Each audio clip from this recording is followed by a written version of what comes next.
ಈಗಾಗಲೇ ಭ್ರಷ್ಟಾಚಾರ ಯಾವ ರೀತಿ ಮಿತಿ ಮೀರಿದೆ ಅಂತ ಹೇಳೋದು ದಿನ ಬೆಳಗಾಗುವವರೆಗೆ ಒಂದು ದಿವಸ ಒಂದೊಂದು ತರದ ವಿಭಿನ್ನವಾದ ರೀತಿಯ ಒಂದು ಭ್ರಷ್ಟಾಚಾರಗಳು ಇವತ್ತು ಕಳೆದ 1 ವರ್ಷಗಳಿಂದ 1.5 ವರ್ಷಗಳಿಂದ ನಾವು ದಿನನಿತ್ಯ ಕಾಣ್ತಿರೋದು.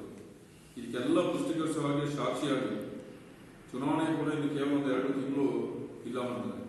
ಈ ಸಂದರ್ಭದಲ್ಲಿ ಇವತ್ತು ಬಿಜೆಪಿ ಶಾಸಕರ ಪುತ್ರ ಒಬ್ಬ ಲಂಚ ಪಡೆಯುವಾಗಲೇ ಲೋಕಾಯುಕ್ತಕ್ಕೆ ಸಿಕ್ಕಿ ಬಿದ್ದಿದ್ದಂದ್ರೆ ಆ ಪಕ್ಷದ ಒಂದು ನೈತಿಕ ಹೊಣೆ ಯಾವ ರೀತಿ ಇದೆ ಅಂತ ಹೇಳೋದನ್ನ ನಾವು ಇವತ್ತೆಲ್ಲ ನಾವು ಒಂದು ಯೋಚನೆ ಮಾಡಿಕೊಳ್ಳುವಂತ ಪರಿಸ್ಥಿತಿಯಲ್ಲಿ ನಾವು ಇವತ್ತು ಕರ್ನಾಟಕ ರಾಜ್ಯ ಇದೆ.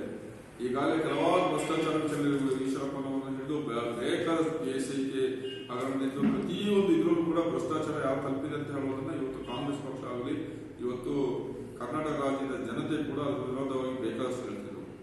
ಆದರೆ ಇದನ್ನೆಲ್ಲ ಇದ್ರೂ ಕೂಡ ಇವತ್ತು ಯಾವುದೋ ಒಂದು ನಿಗಮದ ಅಧ್ಯಕ್ಷರಾಗಿರುವ ಇವರು ಈ ಮಾದರಿ ಒಂದು ಲಂಚತನ ಸುಮಾರು 12 ಕೋಟಿಯ ಲಂಚವನ್ನು ಪಡೆದು ಇದರಲ್ಲಿ ಇದನ್ನ ಪಡೆಯುವಾಗ ಲೋಕಾಯುಕ್ತರಿಗೆ ಸಿಕ್ಕಿ ಬಿದ್ದಿರುವುದು ಅಂತ ಹೇಳಿದ್ರೆ ಈ ಪ್ರಕರಣ ಎಷ್ಟೊಂದು ಸೂಕ್ಷ್ಮವಾಗಿದೆ, ಎಷ್ಟೊಂದು ವಿಚಾರಾತ್ಮಕವಾದ ವಿಚಾರ ಅಂತ ಹೇಳೋದು ಭ್ರಷ್ಟಾಚಾರದಲ್ಲಿ ನಾವೆಲ್ಲ ತಿಳ್ಕೊಳ್ಬೇಕಾಗಿದೆ.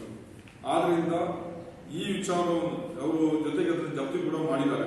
ಈ ಹಣವನ್ನು ತಕ್ಷಣ ಮುಖ್ಯಮಂತ್ರಿಗಳು ನೈತಿಕ ಹೊಣೆ ಮತ್ತು ರಾಜೀನಾಮೆ ನೀಡಬೇಕಂತ ಹೇಳಿ ನಾವು ಒತ್ತಾಯಿಸಿ ದಿನಾಂಕ 9/3/23 ಅಂದ್ರೆ ಗುರುವಾರ ದಿವಸ ಬೆಳಿಗ್ಗೆ 9 ಗಂಟೆಯಿಂದ 12 ಗಂಟೆವರೆಗೆ ಕರ್ನಾಟಕ ಬಂದ್ ಕೂಡ ಕರೆಯಲಾಗಿದೆ. ಅದಕ್ಕೆ ಕರ್ನಾಟಕ ಬಂದ್ ಕರೆಯುವಾಗ ಕೊಡಗು ಜಿಲ್ಲಾ ಕಾಂಗ್ರೆಸ್ ವತಿಯಿಂದ ಕೂಡ ಕೊಡಗಿನಾದ್ಯಂತ ಸುಮಾರು 9 ಗಂಟೆಯಿಂದ 11 ಗಂಟೆವರೆಗೆ ಬಂದ್ ಅನ್ನು ಮಾಡಬೇಕು ಮತ್ತು ಈ ರಾಜ್ಯದ ಈ ಭ್ರಷ್ಟಾಚಾರ ವ್ಯವಸ್ಥೆಗೆ ತಿರಂಜಲಿ ಹೇಳಲು ಮತ್ತು ಅವರಿಗೆ ಒಂದು ನೈತಿಕ ಹೊಣೆ ಮತ್ತು ಮುಖ್ಯಮಂತ್ರಿ ಕೂಡ ಇನ್ನು 2 ತಿಂಗಳೇ ಚುನಾವಣೆ ಕೂಡ ಇರುವುದು. ಈ ಸಮಯದಲ್ಲಿ ರಾಜೀನಾಮೆ ಕೊಡುವುದೇ ಸೂಕ್ತ ಅಂತ ಹೇಳೋದನ್ನು ಕೂಡ ಜಿಲ್ಲಾ ಕಾಂಗ್ರೆಸ್ ಕೂಡ ಒತ್ತಾಯಿಸುತ್ತಾ ಅದಕ್ಕೆ ಮಾನ್ಯ ಜಿಲ್ಲೆಯ ಎಲ್ಲ ಸಾರ್ವಜನಿಕ ಬಂಧುಗಳು ಕೂಡ ಇದಕ್ಕೆ ನಮಗೆ ಸಹಕರಿಸಬೇಕು. ಜೊತೆಗೆ ಈ ಸಂದರ್ಭದಲ್ಲಿ ಏನೆಲ್ಲ ಅದಕ್ಕೆ